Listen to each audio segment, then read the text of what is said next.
അങ്ങനെ ലൈവിൽ ഇപ്പോൾ നമ്മുടെ ജയിൽ നോമിനേഷനൊക്കെ കഴിഞ്ഞിരിക്കുകയാണ്. അപ്പോൾ ജയിൽ നോമിനേഷൻ ചെയ്യുമ്പോൾ അനുമോൾ അക്ബറിനെയും നെവിനെയും ജയിൽ നോമിനേഷൻ ചെയ്തപ്പോൾ അനുമോളുടെ ഭാഗം ക്ലിയർ ആക്കിയിട്ടൊക്കെ പറയുന്നുണ്ടായിരുന്നു. നെവിൻ എന്നെ ഉപദ്രവിക്കുന്നുണ്ട്, മാനസികമായിട്ട് ഉപദ്രവിക്കുന്നുണ്ട്, അങ്ങനെ ആക്കുന്നുണ്ട്, ഇറിറ്റേഷൻ ചെയ്യുന്നുണ്ട് എന്നൊക്കെ പറഞ്ഞു.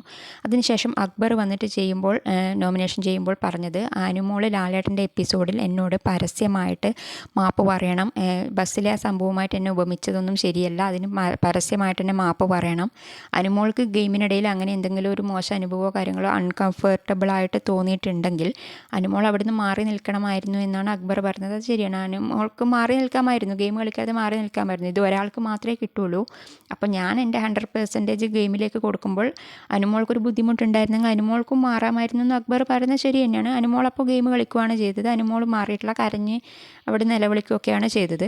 ഏറ്റവും കൂടുതൽ വോട്ട് കിട്ടിയിരിക്കുന്നത് അനുമോൾക്കാണ്. നമ്മുടെ സാബുമേൻ അടക്കം വരെ അനുമോളോട് പറയുന്നുണ്ട് നിങ്ങൾ ചെയ്തത് തെറ്റാണ്. ഈ വിഷയത്തെക്കുറിച്ച് ഞാൻ പറയുന്നില്ല, അത് ലാലേട്ടൻ എപ്പിസോഡിലാണ് പറയാമെന്നൊക്കെ പറയുന്നുണ്ട്. അക്ബർ പറഞ്ഞതിൻ്റെ അകത്തും കാര്യമുണ്ട്. അത്രയ്ക്ക് ബുദ്ധിമുട്ടുണ്ടായിരുന്നെങ്കിൽ അനുമോൾക്കും അവിടുന്ന് മാറായിരുന്നു.